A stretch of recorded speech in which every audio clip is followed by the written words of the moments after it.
Po, kain po tayo. Puntikman yung ating sinigang na matang baka.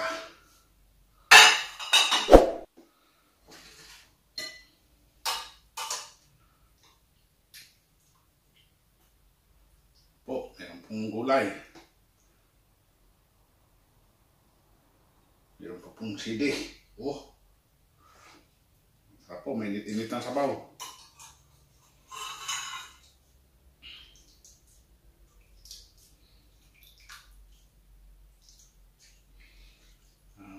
May po yung may konting sabaw pagka nasa trabaho eh.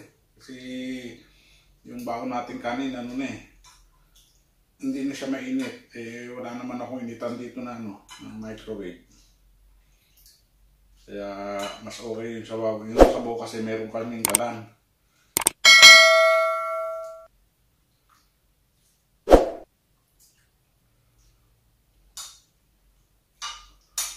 Tayo ng isda.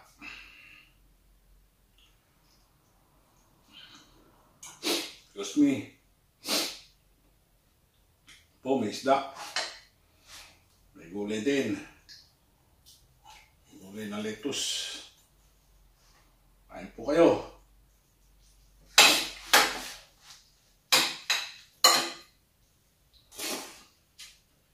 Sarap. Panalo. Medyo mahanghang ng konti.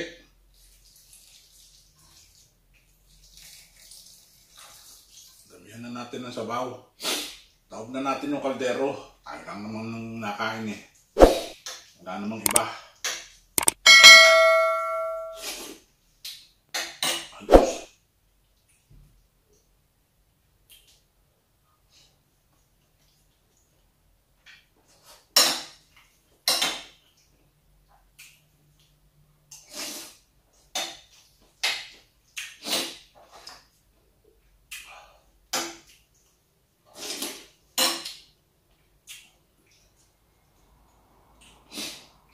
Mahang siya.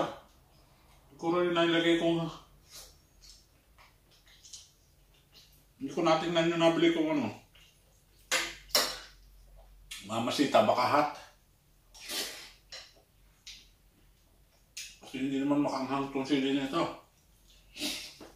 Makanghang yung sabaw eh.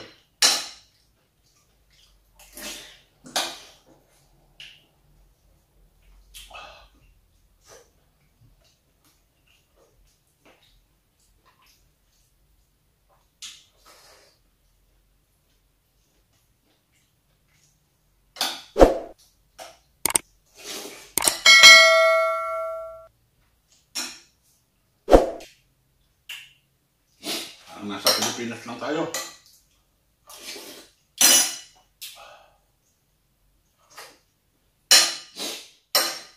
Mainit na sabaw.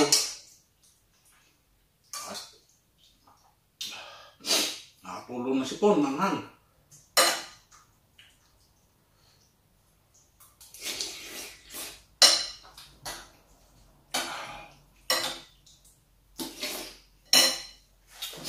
Manghang po siya.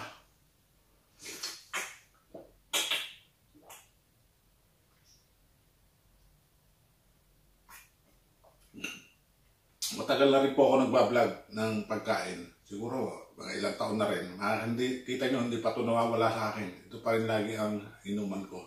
Basta kada kakain ako, kailangan makaubos ako ng isang buo niyan. Isang puno.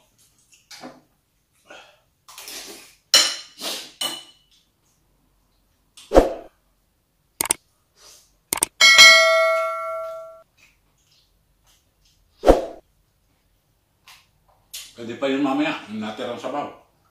Dami pa eh. Dalawang pirasong isda lang.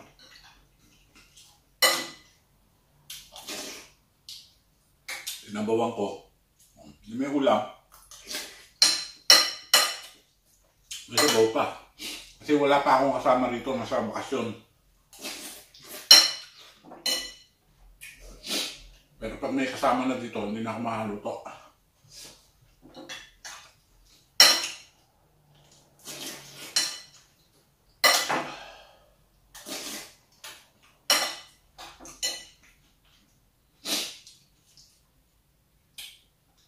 Mabilis lang po itong mabilisan lang na pwede niluto. Hindi po pwede matagal kasi nasa loob po kami ng workshop. Mangangamoy po yung workshop namin pagka yung laro na yung mga adobo, yung mga pinapalambot pa. Hindi po pwede.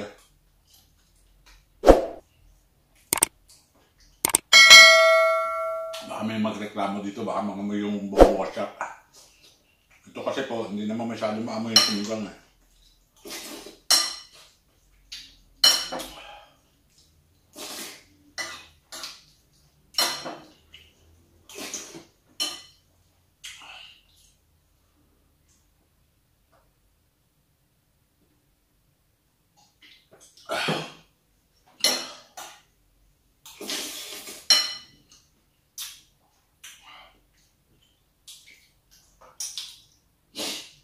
Simple lang kumain, simple lang gumawa ng ulam.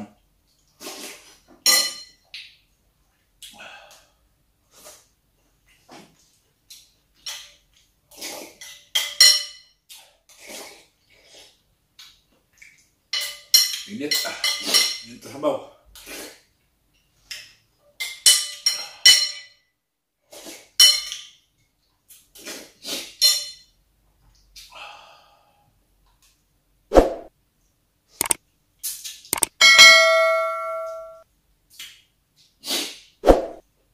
Kasama pa po ang sipon.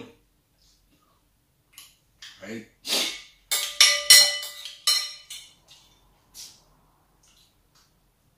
Samahan ng sabaw.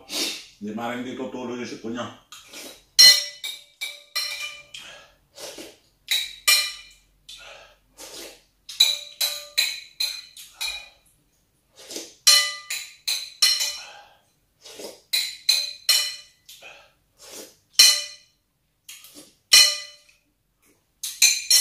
Sarap! Paraos na naman ang tanghalian. May natira pa. Depende sa susunod na araw. Lagay lang sa rep. May rep naman po kami rito eh.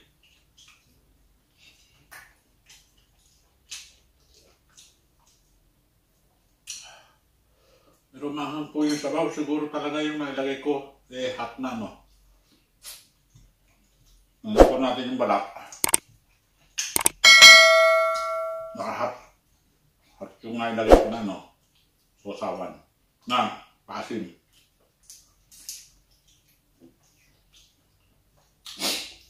Ayos po. Ngayon pa natin ang konti sabaw. Masarap po humigop ng mainit na sabaw eh. Sabi ko na yung nabili ko, mamasita na hot. Kaya pala ang hanghang.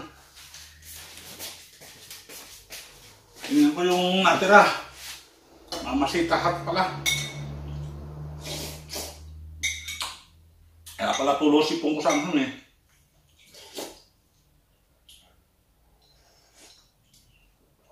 Sarap po ng sabaw, masim-masim. Na may anghang.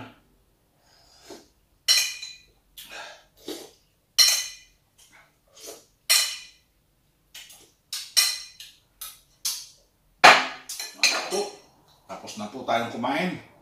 Sana naman po kung mapapanood itong aking video, paki-like lang naman po and subscribe sa aking YouTube channel na gulunganangbuhay.tv. Salamat po sa inyo.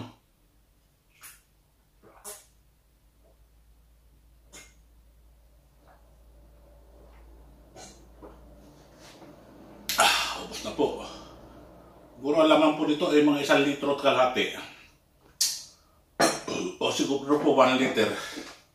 Hindi ko po alam kung ilang litro yung laman yan eh. Yan po, tapos na po tayong kumain. Salamat po sa inyo.